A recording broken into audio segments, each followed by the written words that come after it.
Students, आज हम लोग विलेनों के संदर्भ में हेनरी का नियम पढ़ेंगे। Henry's law. ये नियम सन 1803 में हेनरी साइंटिस्ट द्वारा प्रतिपादित किया गया था और ये नियम द्रवों में गैसों की विलेयता पर दाब के प्रभाव को प्रदर्शित करता है। मीन्स फोकसिंग पॉइंट है कि जो लिक्विड सब्सटेंस हैं उनमें गैस की सॉल्युबिलिटी पर प्रेशर के इफेक्ट को प्रदर्शित करने वाला नियम है ये। इस नियम के अनुसार हेनरी ने बताया कि यदि कोई गैस विलयन बनाने की प्रक्रिया में रासायनिक रूप से अपरिवर्तित रहती है, मीन्स कोई चेंज नहीं होता उसमें, तो स्थिर ताप पर मीन्स एट कांस्टेंट टेम्परेचर द्रव के एक निश्चित आयतन में घुलित उस गैस का द्रव्यमान विलयन के साथ साम्यावस्था में स्थित गैस के दाब के समानुपाती होता है। अब यहाँ फोकस करने वाली बात है कि एक तो द्रव्यमान को सिंबलाइज करते हैं m से, और दाब को सिंबलाइज करते हैं P से, और समानुपाती proportional to, directly proportional to. और जबकि कंडीशन क्या है?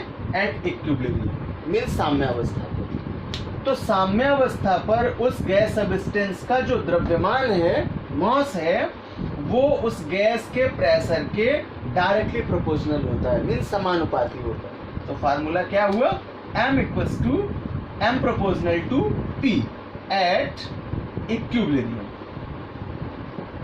Define in English: the mass of a gas that dissolve in a definite volume of a liquid at a constant temperature is proportional to the pressure of the gas at equilibrium with the solution, provided the gas does not undergo any chemical changes during the formation of the solution.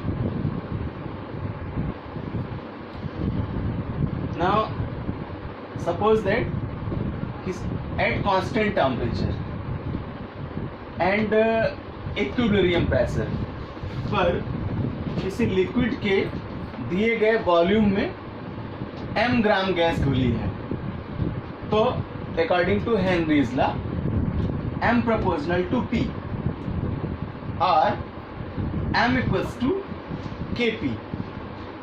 here K equals to constant, जहाँ K क्या है? स्थिरांक। यदि gas की विलेयता को gas के विलयन में मोल प्रभाज के रूप में व्यक्त किया जाए,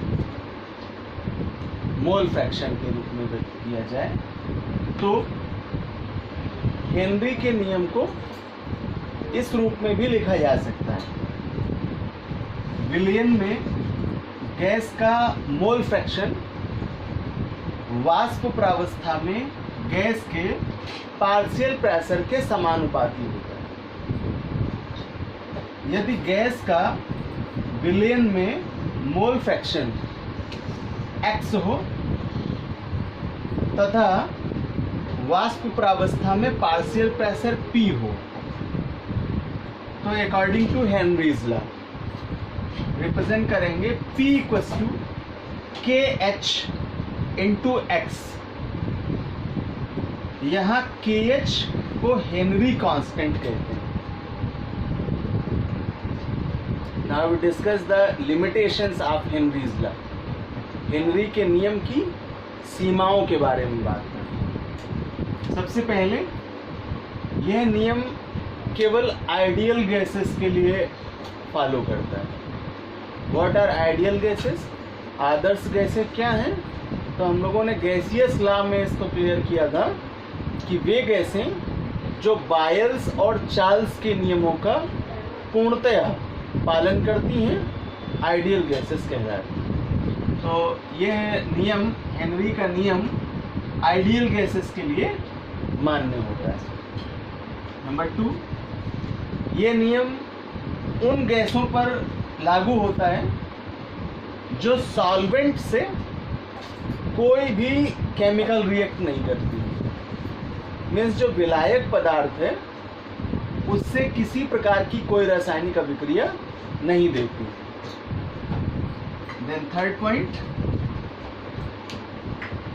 ये नियम उन गैसों पर लागू नहीं होता है जो जल या किसी अन्य द्रव में घुलकर आयनों में विघटित हो जाती हैं।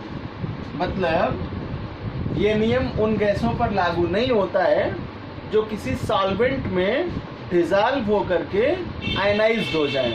मीन्स आयनाइजेशन की क्रिया कर लेने वाली गैसों पर लागू नहीं होता है। सपोज दैट हाइड्रोजन क्लोराइड का एग्जांपल ले लें। इन गैसियस फॉर्म जल में मिलाने पर ये आयनित हो जाता है, आयनाइज्ड होगा। इलेक्ट्रोलिसिस करेंगे तो ये H+ आयन और Cl- आयन में ब्रेक डाउन हो जाएगा। तो HCl के लिए यह रूल लागू नहीं होता है। अर्थात ये नियम उन गैसों पर लागू नहीं होता है जो जल या किसी अन्य द्रव में घुल करके अपने आयनों में वियोजित हो जाती हैं। तो इस प्रकार हम इन तीनों कंडीशंस को एक बार फिर से रिपीट करें आपसे।